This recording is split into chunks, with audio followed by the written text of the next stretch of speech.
नमस्कार दोस्तों, प्रखर राजपूत को देख रहे हैं आप और इजराइल, फिलिस्तीन, लेबनान समेत पूरी दुनिया की खबरों के साथ एक बार फिर से आपके सामने हाजिर हुआ हूं। इस वीडियो में आपको बताएंगे कि कैसे अमेरिका खुद जल रहा, लेकिन इसके बावजूद भी वो इजराइल के साथ मिलकर गजा और ईरान को सबक सिखाने के पीछे लगा है। वहीं रशिया ने अमेरिका और यूरोपियन यूनियन के ऊपर बड़ा आरोप लगाया है। गजा के क्या सूरत हाल है, इस वीडियो में हम आपको डिटेल में बताएंगे और साथ ही नेतन्याहू का अगला प्लान क्या है ईरान को लेके, ये खबर भी इस वीडियो में आपको डिटेल में पता चलेगी। और मेरा यकीन मानिए, इस वीडियो को देखने के बाद अगर आप पूरा वीडियो देख लेते हैं तो आपको किसी और चैनल के पीछे भागने की जरूरत नहीं पड़ेगी, क्योंकि इस वीडियो में हम आपको निष्पक्ष तरीके से मिडिल ईस्ट में क्या कुछ हो रहा वो खबर डिटेल में बताएंगे, पूरे एनालिसिस के साथ। तो बिना किसी देरी के सबसे पहले आपको सबसे पहली खबर बताता हूं, और ये खबर अमेरिका के इतिहास को भी बदलने वाली है। ऐसा क्यों, पहले आप खबर सुन लीजिए। दरअसल नेतन्याहू डोनाल्ड ट्रंप से मिलने अमेरिका में गए हुए हैं और इस दौरान उन्होंने बकायदा डिनर किया, और डिनर करने के बाद एक प्रेस कॉन्फ्रेंस थी। उस प्रेस कॉन्फ्रेंस में नेतन्याहू को मौका मिला अपनी बात रखने का। अमेरिका के जो पत्रकार थे वो बकायदा नेतन्याहू से सवाल पूछ रहे थे।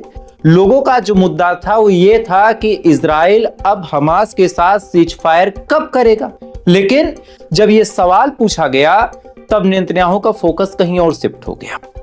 नेतन्याहू करने कुछ और गए थे, करने कुछ और लगे।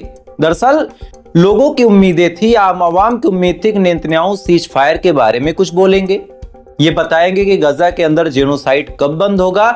लेकिन नेतन्याहू ने ईरान के बारे में बातचीत शुरू कर दी। सबसे पहले ईरान की तुलना नेतन्याहू ने ट्यूमर से की।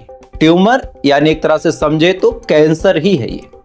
ईरान को कैंसर बोलते हुए नेतन्याहू ने अमेरिका को अपने साथ मिलाते हुए कहा कि जो ईरान है वो एक ट्यूमर है, हमने इस ट्यूमर का सफलतापूर्वक इलाज कर दिया है। इलाज का मतलब पिछले 12 दिनों की जो जंग थी, जिस जंग में ईरान ने इजराइल अमेरिका को भिगो भिगो के मारा था, उस जंग का जिक्र करते हुए एक दूसरे की पीठ थपथपाते हुए नेतन्याहू और ट्रंप ने अपनी ही वाहवाही लूटते हुए कहा कि हमने कमर तोड़ दी ईरान की और उस कैंसर की जड़ को खत्म कर दिया।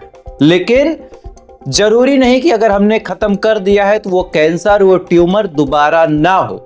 इनका इशारा, इनका जो इंडिकेशन था वो ईरान के न्यूक्लियर प्रोग्राम को लेके था। इनका कहना था कि भले ही हमने मिसाइल्स के फैसिलिटीज पे और जो यूरेनियम इंक्रोचमेंट ईरान ने किया था और जो परमाणु बम बनाने की कुवत ईरान रखता था, हमने उसके ऊपर एयर स्ट्राइक करके उसको बर्बाद कर दिया, लेकिन हमें नजर रखने की जरूरत है। अगर हम नजर नहीं रखते हैं तो आने वाले टाइम में ईरान फिर से न्यूक्लियर वेपन बना लेगा, ईरान फिर से परमाणु हथियार बना लेगा। और अगर ईरान परमाणु हथियार बनाने में कामयाब हो जाता है तो ऐसे हाल में फिर इजराइल का सरवाइव करना काफी मुश्किल है।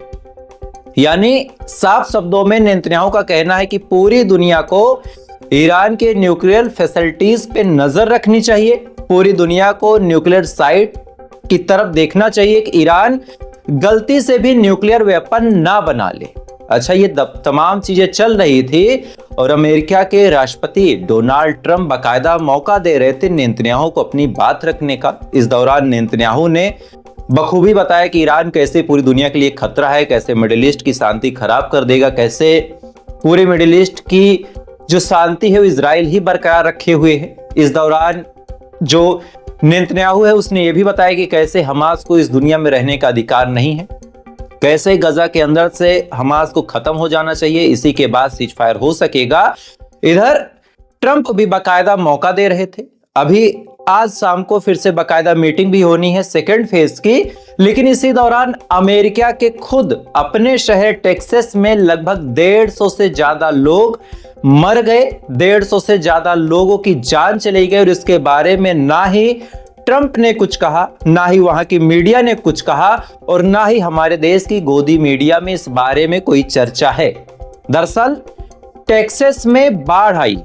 टेक्सास की एक नदी है जिसका नाम ग्वाडालूप है, और इस नदी में अचानक से बाढ़ आ जाती है। और इस दौरान चूंकि गर्मियों का सीजन है तो वहां पे लोग छुट्टियां मनाने गए थे। कई पुराने कैंप थे, जैसे एक कैंप था मिस्टिक, और भी कोई कैंप था जिसका नाम था कूप, एक और समर वेकेशन नाम से कैंप था। और इस कैंप में सैकड़ों की तादाद में लोग छुट्टियां मना रहे थे। ये सैकड़ों साल पुराने कैंप है, बकायदा यहाँ पे सैकड़ों लोगों के रुकने की व्यवस्था थी।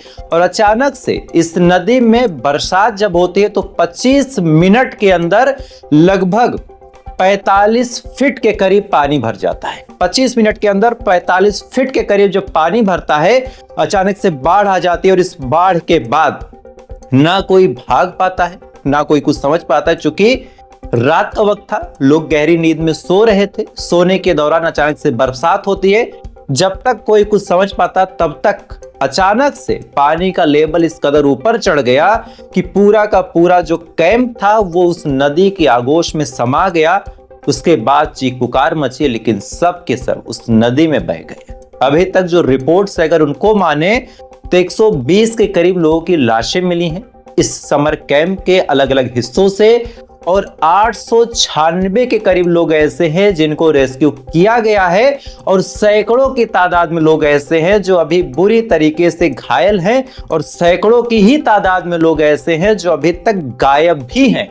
यानी खुद के अंदर बरसात हो रही, खुद के अंदर बाढ़ आई है, नदी में 160, 170, 180 जो भी एक आंकड़ा आप पकड़ ले, चुकी 120 के करीब लाशें मिली हैं, सैकड़ों घायल हैं, सैकड़ों गायब हैं जिनकी डेड बॉडीज नहीं मिली हैं। तो आप जोड़ के खुद अंदाजा लगा सकते हैं कि कितने लोग मरे होंगे, कितने लोग अपने घरों से बेघर हुए होंगे। लेकिन इसके बावजूद भी ट्रंप बकायदा इस फोकस पे केंद्र करके बैठे हैं कि कैसे नेतन्याहू अपनी बात दुनिया के सामने रख सके, कैसे नेतन्याहू पूरी दुनिया को कन्विंस कर सके कि ईरान को उसने हरा दिया, और कैसे गजा पे जो जेनोसाइड इजराइल कर रहा है, ये जेनोसाइड बिल्कुल सही है।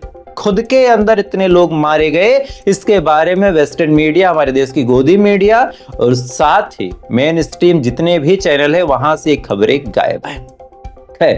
अब अगली खबर की तरफ आपको लेके चलते हैं। अगली खबर निकल के सामने आई ईरान के राष्ट्रपति पेजेश्कियन के पॉडकास्ट से। दरअसल पेजेश्कियन भी कभी कभार कुछ ऐसी चीजों को बोल जाते हैं, कभी कभार कुछ ऐसी बातों को बोल जाते हैं जिससे उनके ऊपर डाउट होता है। पेजेश्कियन का इंटरव्यू एक पॉडकास्ट वाला ले रहा था जिसका नाम टीसीएस करके था। टीसीएस वाला इनसे सवाल पूछता है कि क्या आपका जो न्यूक्लियर वेपन है उससे अमेरिका को डरना चाहिए, क्या अमेरिका के लिए ईरान खतरा बन सकता है। इस पे पेजेश्कियन ने अपने बयान में कहा कि ईरान का लगभग 300 सालों का इतिहास आप उठा के देख लें, ईरान कभी भी किसी की जमीन पे ना तो कब्जा करता है, ना ही किसी की जमीन पे हमला करता है, ना ही किसी देश पे ईरान ने पहले अटैक किया, और यूएस को भी हमसे डरने की जरूरत नहीं है। इनफैक्ट मैंने आयतुल्लाह खामनेई यानी ईरान के जो सुप्रीम लीडर है उनसे बातचीत की और उनसे ये परमिशन भी ले ली कि अब ईरान के अंदर अमेरिका के जो इन्वेस्टर्स हैं, यानी ऐसे लोग जो पैसा लगा सकते हैं, वो आए और आने के बाद ईरान के अंदर अपनी फैक्ट्रीज डालें और फैक्ट्रीज डाल के ठीक ठाक रोजगार जनरेट करें। अब ये चीज पेजेश्कियन ने जब बोली, इसके बाद उस पॉडकास्ट वाले इंटरव्यूअर का दूसरा सवाल निकल के सामने आया कि आपके यहां डेथ टू यूएस का जो नारा लगता है इसका मतलब क्या है। इस पे पेजेश्कियन फंसते हैं। फंसने के बाद पेजेश्कियन ये बयान देते हैं कि डेथ टू यूएस का मतलब ऐसी वेस्टर्न ताकतें जो ईरान को खत्म करना चाहती हैं, जो ईरान को मिटाना चाहती हैं, हमारे कहने का मतलब बस इतना है कि उन ताकतों को हमें मिटाना है। इसके बाद इंटरव्यू में कई सारे सवाल होते हैं, पेजेश्कियन अपनी भाषा में जवाब देते हैं और इंटरव्यू काफी मिनटों तक चला और ये वीडियो सोशल मीडिया पे वायरल भी। लेकिन अब बड़ा सवाल यहां निकल के सामने आता है कि अगर यूएस के इन्वेस्टर आके ईरान में अपनी फैक्ट्रीज लगाते हैं, ईरान में अपनी कंपनीज को डालते हैं, तो मुनाफा किसका होगा। 1000-2000 लोगों को रोजगार मिल जाएगा, इसमें कोई डाउट नहीं है। लेकिन ईरान के लोगों के खून पसीने की कमाई का इस्तेमाल करके कम कीमतों में ईरान में बनवा के अमेरिका उन चीजों को पूरी दुनिया में बेचेगा महंगी कीमतों पे और अमेरिका ही मोटा पैसा कमाएगा। इस बात में भी पूरी तरीके से सच्चाई है। और अगर आप और आपके दुश्मन के बीच जंग चल रही हो तो ऐसे हाल में बिजनेस का कोई मायना नहीं बनता। ये बात आप मेरी मान लीजिए। अगर भारत और पाकिस्तान एक दूसरे के ऊपर हमला कर रहे हैं तो ना भारत की कोई कंपनी पाकिस्तान जाए और ना पाकिस्तान की कोई कंपनी भारत आए, इसी में हम दोनों की इज्जत है। लेकिन यहां ईरान ने खुद इनवाइट किया, बल्कि ईरान क्या है ये चीज शायद पजेस्कियन खुद नहीं समझ पा रहे। ईरान ही वो ताकत है, ईरान के पास ही वो गूदा है, ईरान के पास ही वो सहूलियत है कि वो इजराइल को अब तक कंट्रोल करके रखा है। आप सोचिए जितने भी ग्रुप्स है, चाहे हुतीज हो, चाहे हमास हो, चाहे हिजबुल्ला हो, इनको पावर देने का, इनको पैसा देने का काम कौन करता है? इनको पावर पैसा देने का काम केवल और केवल ईरान करता है। और अगर ईरान ही अपने मुस्तकबिल से समझौता कर लेगा तो ऐसे हाल में फिर चीजें मुश्किल होगी।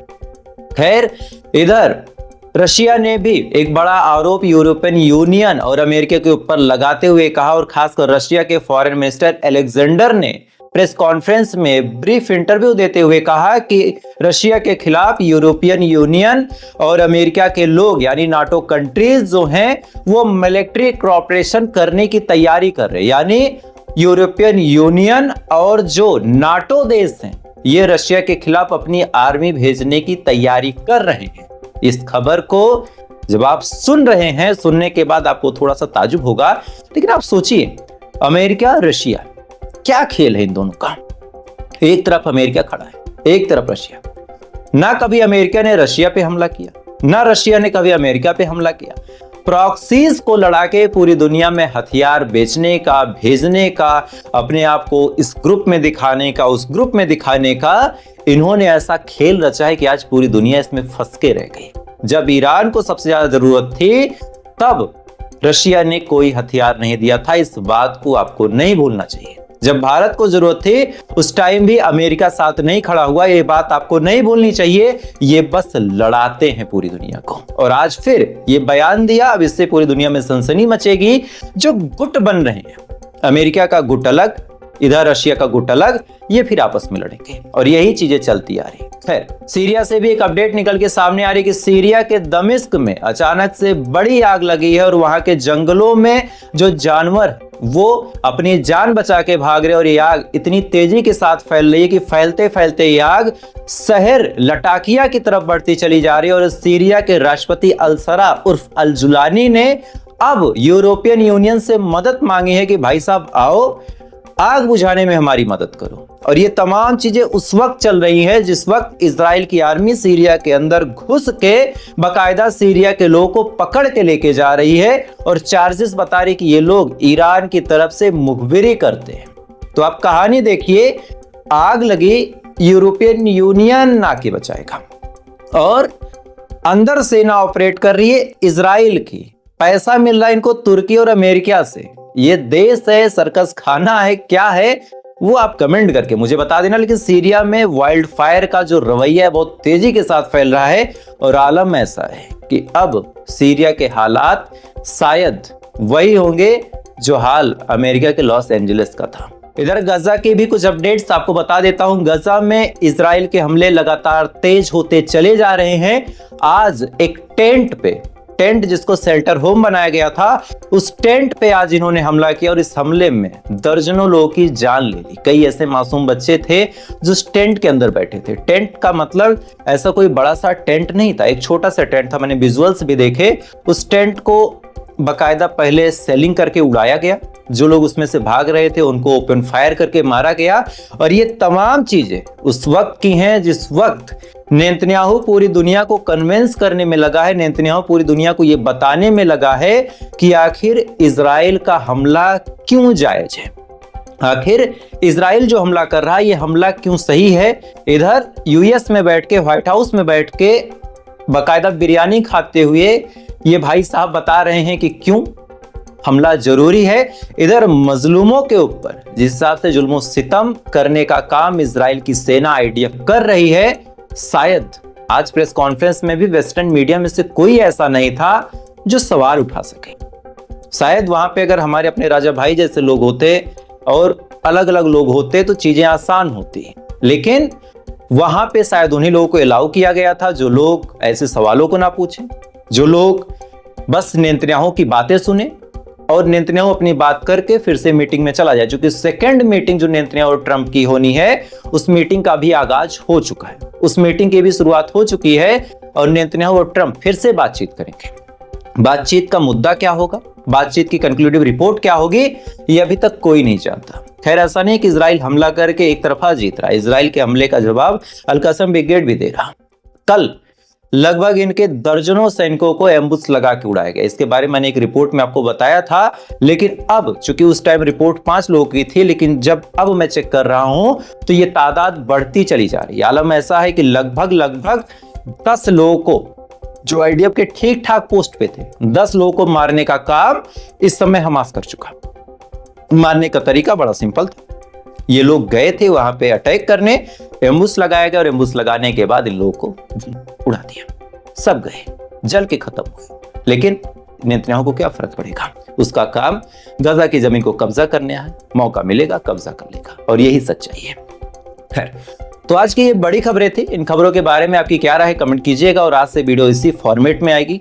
ज्यादा वीडियोस नहीं, दिन में 2 या 3 वीडियो आपको दूंगा, लेकिन पूरी डिटेल एनालिसिस के साथ। जैसे ट्रंप ने क्या किया आज, नेतन्याहू ने क्या किया, आज आपको डिटेल में समझ में आया होगा। बस हेडलाइन पढ़ने से मतलब नहीं बनता, खबरों को अंदर तक जाके बताने का जो मजा है वो मजा हेडलाइन में नहीं है। तो आज की बड़ी खबरें थी, इन खबरों के बारे में आपकी क्या राय है कमेंट कीजिएगा। वीडियो अच्छा लगा हो तो चैनल को अपना प्यार दे, वीडियो को लाइक करें, चैनल सब्सक्राइब करें।